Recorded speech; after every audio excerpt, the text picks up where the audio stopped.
Nous y voilà. Je suis enfin au Japon pour 1 an et demi. Après des années à dire que je dois partir pendant 1 an pour un PVT, donc un visa vacances-travail. J'ai enfin fait les démarches et ça y est, je suis sur le sol japonais. Je vais pouvoir commencer mon voyage et mon projet qui est de visiter toutes les préfectures. Donc c'est un peu comme des départements, on va dire, une par une. Il y en a 47, donc ça fait pas mal. J'ai déjà fait toutes les préfectures du Kyushu, donc là je vais reprendre mon voyage au Shikoku. Donc je ferai les 4 préfectures qui sont présentes sur l'île et ensuite je vais revenir sur le Honshu, l'île principale. Je vais partir vers Fukuyama, Hiroshima, Yamaguchi et là normalement je devrais repartir vers la côte nord. Mais il y a un événement à Kumamoto de trekking début novembre, donc je vais repartir sur Fukuoka. Là je vais aller voir un ami qui est très cher à mon cœur, que je connais depuis des années, un ami japonais. Et ensuite je pars sur Kumamoto, je fais l'événement et ensuite je remonte, je repasse par Fukuoka voir mon ami et là je reprends à Yamaguchi et puis je reprends sur la côte nord. Donc si je me trompe pas c'est Shimane puis Tottori, après je redescends etc. etc. Je vous ferai un plan clair si ça vous intéresse. En tout cas voilà, nous y sommes, je commence mon voyage. Pour l'instant je suis à Tokyo puisque j'ai atterri à Narita et j'en profite pour voir ma meilleure amie et plein d'autres amis qui sont à Tokyo actuellement. Je reste jusqu'au 1er septembre, donc j'ai beaucoup de choses à faire. Là pour l'instant on a fait l'anniversaire d'Andrea, on était faire du shopping parce qu'il y a beaucoup de trips très intéressantes à Tokyo. Là je reviens de ma première session de trekking du Japon, la toute première, donc je suis très contente. J'ai été à Hero Studio. Lundi, donc hier, on est allé directement m'inscrire à la mairie d'Adachi pour que je puisse avoir mes papiers, sachant que j'ai déjà fait la Zairyu Kado, donc c'est la carte de résident au Japon qui est très importante. Donc là on a été m'enregistrer à la mairie, on m'a créé une adresse parce que sans ça je peux rien faire au Japon, dans le sens par exemple je ne peux pas avoir l'assurance japonaise et je ne peux pas non plus avoir de carte SIM. C'est assez problématique parce qu'évidemment je ne peux pas utiliser ma carte SIM française ou alors je vais payer 10 milliards d'euros en une semaine d'utilisation. Je n'ai pas très envie de faire ça. Donc j'ai été m'enregistrer à la mairie. Dans la foulée, on a fait l'assurance. Ça a été beaucoup plus rapide. Je remercie encore une fois Andrea qui m'a vraiment beaucoup aidé à faire toutes les démarches. Et voilà, d'ici le 1er septembre, je devrais pouvoir avoir ma carte SIM. Ce sera beaucoup plus simple pour gérer mes déplacements seule. Sachant qu'à partir du 1er septembre, du coup, je serai presque tout le temps toute seule. Et de temps en temps, j'aurai peut-être une amie qui viendra voyager avec moi dans une des préfectures. Et voilà. Donc merci beaucoup Andrea, déjà pour les démarches et aussi pour l'appartement dans lequel elle me loge, c'est vraiment très gentil. Et le programme maintenant, ça va être demain d'aller faire plein de musées, parce que aussi Andrea est guide touristique, donc si vous souhaitez venir au Japon et que vous recherchez une guide touristique, je pourrais vous recommander mon ami Andrea. Voilà, c'était ma première apparition à la caméra. Je vais arrêter cette portion de vidéo maintenant et après je vous laisserai admirer un peu quelques images de Tokyo et puis très bientôt vous verrez des images de plein d'autres endroits du Japon que je pense vous n'aurez pas trop vu dans d'autres vidéos, d'autres youtubeurs et autres influenceurs du Japon. Voilà, bisous.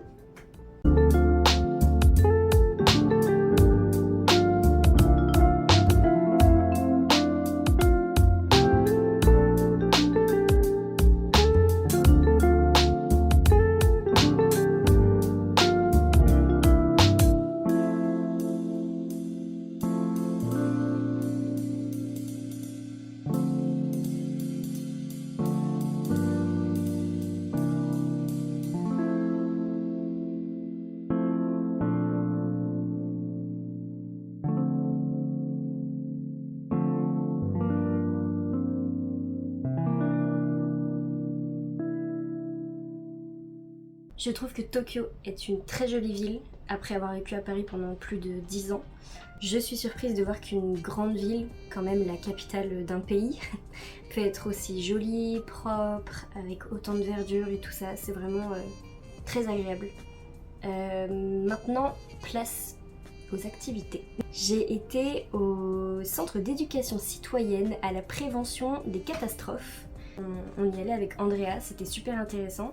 On s'est fait avoir, par contre il fallait réserver et on ne l'a évidemment pas fait.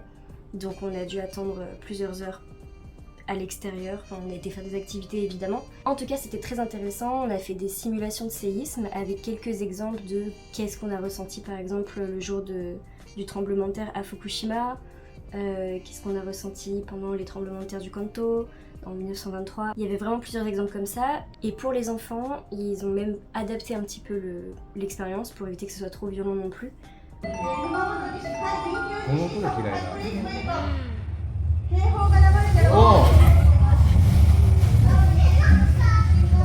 Après ça, on a eu un atelier fumée, je sais pas trop comment dire, comme s'il y avait un incendie dans une maison par exemple, et ils nous ont expliqué comment il faut se tenir, qu'est-ce qu'il faut éviter de faire, tout ça. Il y avait même une simulation aussi, donc on devait passer dans un circuit et essayer de trouver la sortie en essayant de se référer aux panneaux qui... Vous savez, les panneaux verts qui te disent voilà, la sortie c'est là-bas. C'était aussi une expérience intéressante, pas non plus trop angoissante, donc ceux qui sont un peu sensibles, vraiment vous pouvez y aller. Je veux dire, il n'y a pas une odeur de ouf de fumée et tout, c'est juste voilà, une simulation quand même assez gentillette.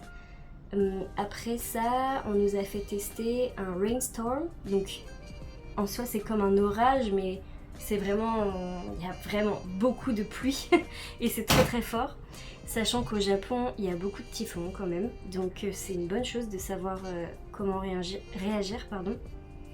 Mais là en l'occurrence c'était plus vraiment pour nous faire sentir les sensations de beaucoup de vent et beaucoup de pluie. Donc voilà, je vous ai filmé quelques images de ça aussi. Vous allez voir Andrea dans son plus bel accoutrement.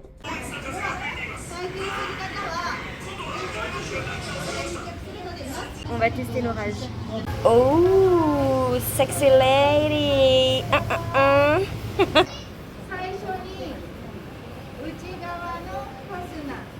Et après, pour terminer, on nous a fait une simulation d'inondation. Et là, c'était vraiment étonnant puisqu'on nous a fait expérimenter le fait de devoir ouvrir, par exemple, une portière de voiture ou même juste une porte s'il y a à peu près 30 cm d'eau derrière. Et honnêtement, c'est assez choquant de voir à quel point c'est difficile. Bon, on a réussi, bien sûr, parce qu'on n'est pas non plus... Bon, on fait du sport ici. Mais je veux dire, il y a quand même plein de personnes qui n'ont pas réussi, même qui n'ont pas réussi avec 20 cm ou 10 cm, parce que vraiment, il y a une résistance qui est très très intense quand même. En tout cas, c'est vraiment une expérience intéressante, je vous la recommande. C'était gratuit. Encore une fois, il faut juste réserver. Oh.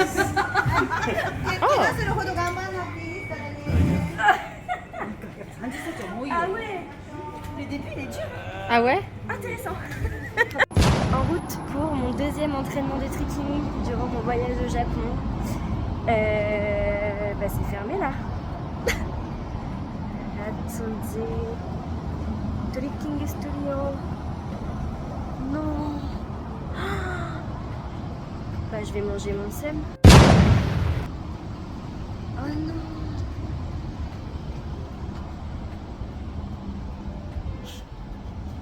Je me suis déplacée pour rien, j'ai fait 1 heure de transport pour trouver une salle vide. Oh, je suis trop triste. Changement de programme, on va voir.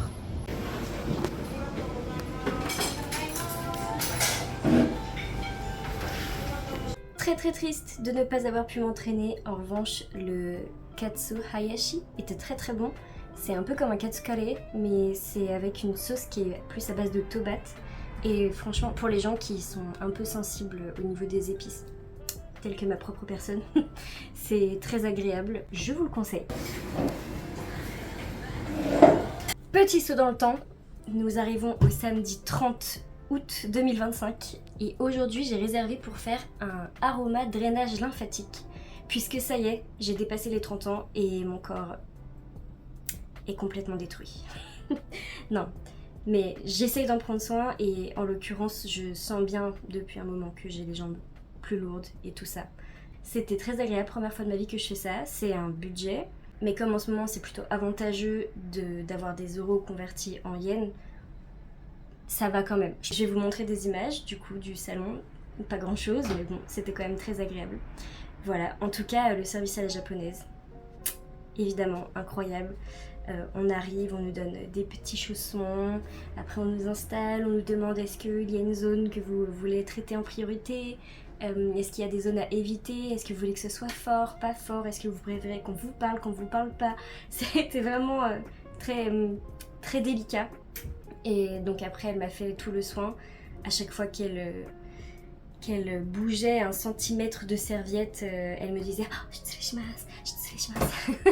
Ça veut juste dire je suis impolie, donc en gros veuillez m'excuser d'être impolie, mais ça fait un peu comme si on nous demande notre consentement, tout ça, bref, ce genre de truc très agréable quoi, vous voyez. Et donc une fois que c'était terminé, évidemment, elle m'a laissé mon intimité pour que je puisse me changer, tout ça.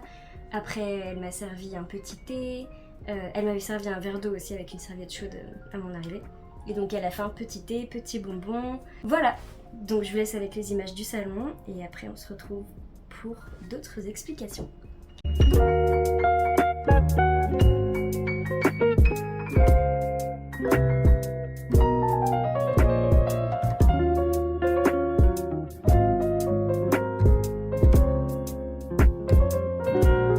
Toujours en ce samedi 30 août 2025, j'avais mon 2e entraînement de trekking. J'ai eu tellement peur que la salle soit fermée comme la fois précédente et en fait tout allait très bien. J'ai bien vérifié sur le site et tout, par contre j'ai failli ne pas pouvoir rentrer car j'ai également oublié de réserver. J'ai vraiment pas vu le bouton sur le site. En fait c'était pas écrit qu'il fallait vraiment réserver, il disait de les contacter par Line. Un système de messagerie comme WhatsApp par exemple, eux ils l'utilisent beaucoup en Asie, Line. Mais du coup j'ai vraiment pas fait attention. Heureusement l'homme m'a vu, il m'a dit tout de suite « Ah, mon Dieu, vous n'avez pas réservé. Ah, c'est terrible, comment va-t-on faire? Ah, bon, je vois que c'est compliqué pour vous, c'est pas grave, venez quand même et tout. » Et donc, il m'a laissé rentrer, puisqu'il était très gentil et sûrement très poli. Je sais pas s'il aurait accepté si ça avait été un japonais, mais en tout cas, il a vu que j'avais chaud, que je venais de loin et tout, il s'est dit ok, je peux pas la refuser. Donc ensuite, il m'a fait m'inscrire, c'était excessivement long.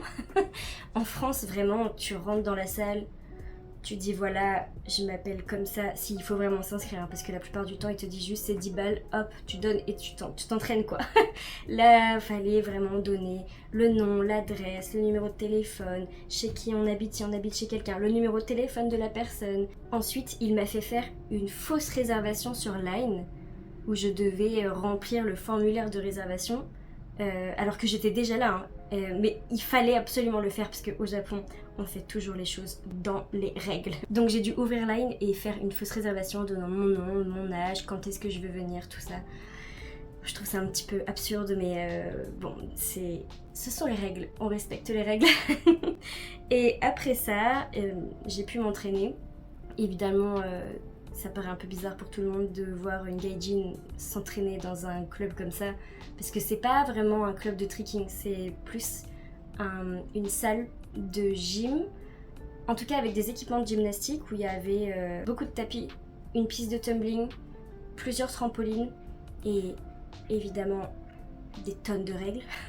Par exemple, si on veut aller sur le trampoline, il faut activer un timer et le mettre à 2 minutes maximum. On peut pas monter sur le trampoline si on n'a pas activé le timer. Je trouve ça un petit peu drôle. Après, si on veut aller sur la piste de tumbling et qu'on voit qu'il y a l'air d'avoir plusieurs personnes qui veulent passer, il faut absolument se mettre d'un côté précis de la piste et faire la queue. Ah. En France, vraiment, c'est tellement à l'arrache, je suis pas habituée à ça. J'imagine qu'à la fin, c'est ce qui fait qu'on aime ce côté, comment dire, très ordonné, propre et respectueux du Japon. Mais c'est vrai qu'en tant que bonne française, moi je suis un peu habituée au chaos.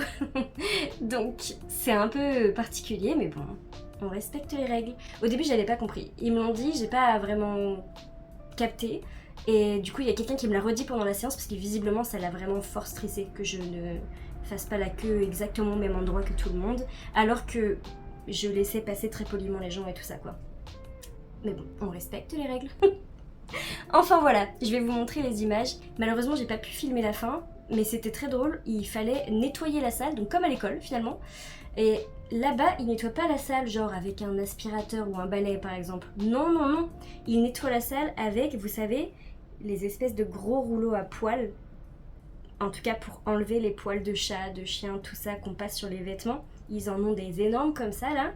Et au bout de grands bâtons, un peu comme un balai, et il faut passer le rouleau sur les tapis et tout ça. Je trouve ça hyper drôle comme façon de nettoyer. Et surtout, moi j'ai pas fait une grande partie parce qu'en fait je m'y suis un peu trop affairée. Je me suis dit, il faut que je fasse ça bien et tout, il faut que je montre l'exemple. Je veux pas faire passer les Français pour des crados. Donc j'ai pris grave mon temps pour bien faire et tout. Et en fait, je voyais que tout le monde était là, genre ils couraient super vite avec les rouleaux. Et ils faisaient n'importe quoi. Et en fait, bon, je pense que j'ai pas servi à grand chose. Si ce n'est que j'ai extrêmement bien nettoyé une toute petite partie de la piste de tumbling. Mais c'est tout quoi. Vous allez voir, c'est rigolo quand on passe sur la piste de tumbling. Et même au trampoline et tout ça, en fait, ils ont placé des petites caméras un peu partout. Et une fois qu'on vient de passer, on peut revenir à notre place et regarder sur des écrans le passage qu'on vient de faire. C'est marrant, j'avais jamais vu ça avant. Et en vrai, je trouve que c'est plutôt une bonne idée. Peut-être qu'on devrait faire ça dans d'autres gymnases. Ça éviterait de devoir tout le temps se filmer, se refilmer, supprimer, ne plus avoir de place dans le téléphone, se filmer encore, se dire « Ah non, cet angle c'est mauvais ». Parce que là, il y a vraiment plein d'angles différents en plus. Donc voilà, c'était intéressant. Je vous laisse réellement avec les images maintenant.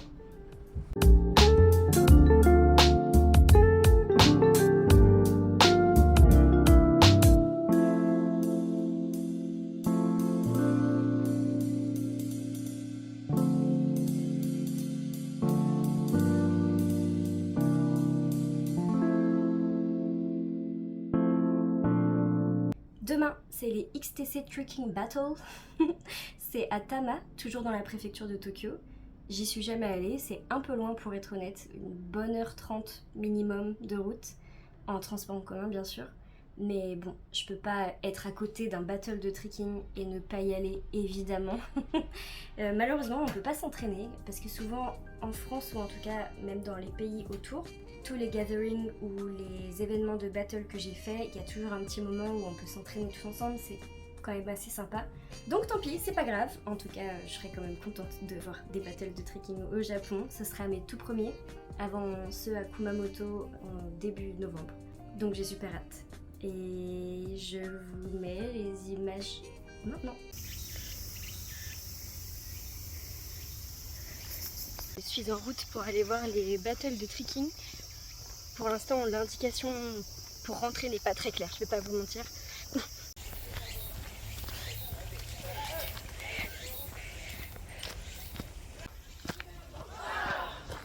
Mais qu'est-ce que je fais là? Oh là là! Si j'arrive à voir ces battles, ce sera dingue. Un conseil, ne suivez pas toujours les instructions de Google Maps.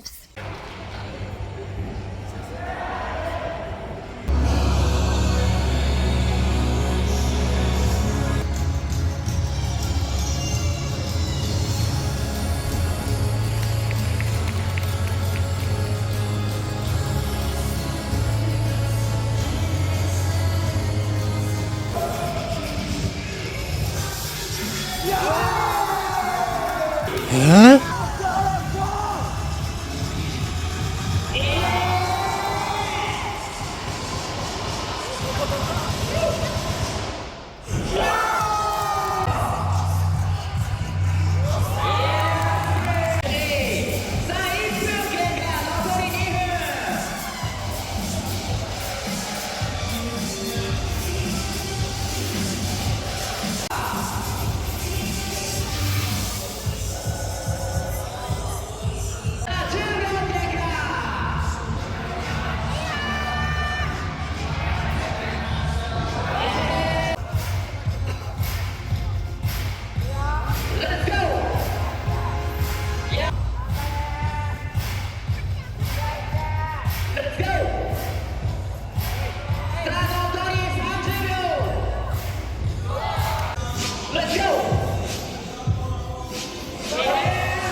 Protéger les poubelles des ours et des chiens errants selon les préfectures.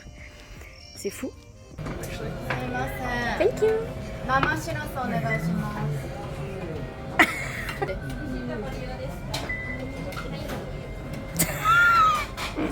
Je traîne avec des gens bizarres. It affects your body even if you make small amounts, like